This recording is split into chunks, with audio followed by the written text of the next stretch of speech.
Care era mâncarea mea preferată când eram mic? Nu e chiar așa de greu. Carne, dulciuri, deserturi, orice, le devoram. Dar uram legumele. Nu-mi plăceau.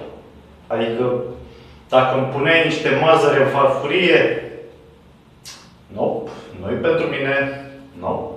Dacă îmi dădeai niște ardei, nici măcar o alegere mai proastă decât asta nu puteai să faci. Dar am ajuns să apreciez legumele. Sunt gustoase dacă știi să le gătești și dacă le gătești corect. Nu poți să le mănânci pe toate crude, da? Adică apucă-te și mănâncă un cartof crud. Stupid! Poți să o faci, e alegerea ta. Așa că astăzi o să-ți arăt o chestie simplă și super gustoasă de legume. Legume coapte la cuptor sau prăjite, sau cum vrei să le zici tu.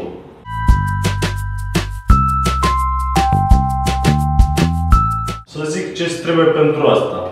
Întâi, o tavă, o foaie de copt, evident, și eu voi începe cu morcovi, cartofi și cartofi dulce.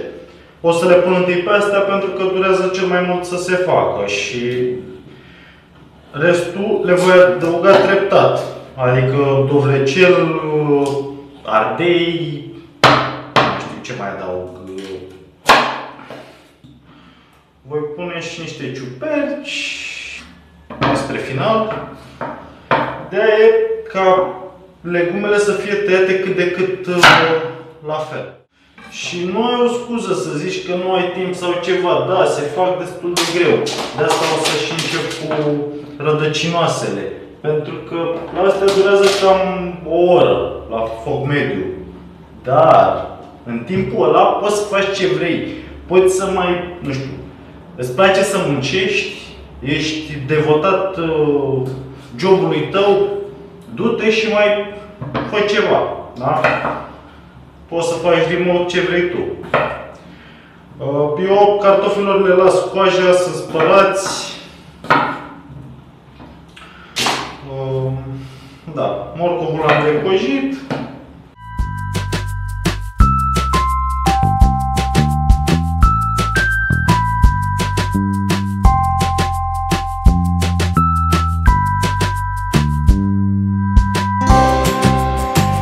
Poți să vezi deja ce bine arată și nici măcar nu le-am adăugat nimic. Și drept am pus cam mult în tava asta, că mai am de adăugat legume pe parcurs, dar ce mai contează? Începem. Piper, da? Vrem gust. O să mai adăugăm pe parcurs. Nu e problemă, că mai adăugăm legume. Am aici sare și băia iute. O să mai adăugăm și de-astea pe parcurs. Oricum, ideea e că dacă nu adaugi suficient, nu e nicio problemă. Mai adaugi. Dar dacă ai pus prea mult, nu mai e chiar așa de bine. Da? După asta, punem niște ulei. Ulei de care vrei tu, vegetal, dar nu de măsline. Nu. Pentru că are aromă și nu vrem asta.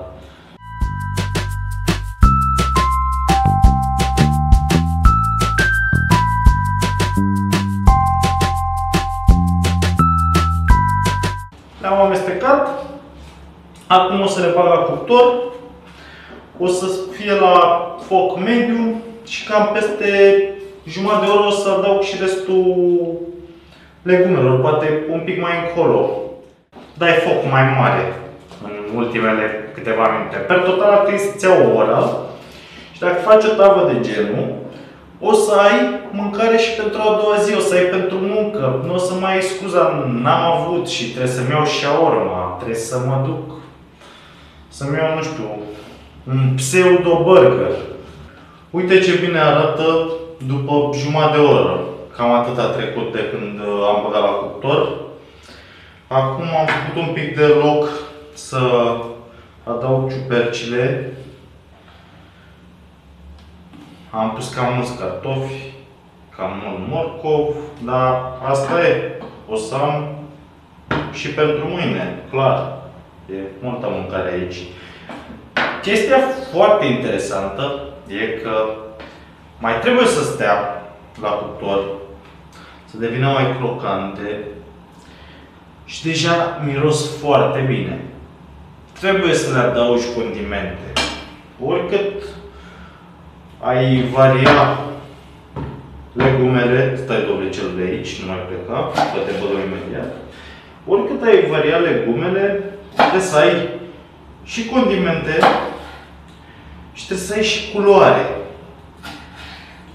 Nu poți să folosești o singură culoare, să zice să faci doar cartofi. Da, ai putea, dar trebuie să mai adaugi și alte chestii. Se îmbină aromele. Ideea e că eu voi adăuga spre final și niște usturoi zdrobit. Când o să mai aibă ceva de genul 3, 4, 5 minute, deja atunci va fi la foc mare.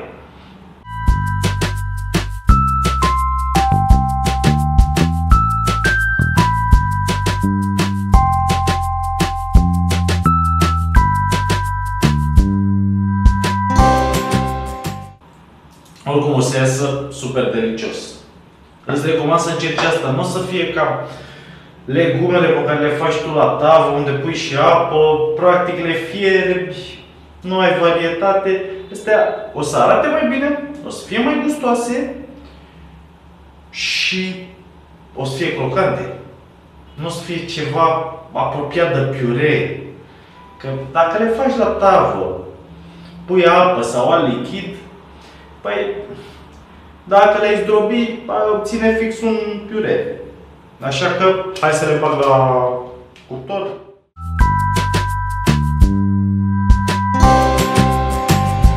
Îți plac rețetele mele? Vrei să fii la curent cu toate rețetele ce vor fi postate? Nimic mai simplu. Dai like paginii de Facebook Spice Up și te abonezi pe canalul de YouTube Spice Up. Așa vei fi de fiecare dată la curent. În fiecare miercuri seară, o nouă rețetă.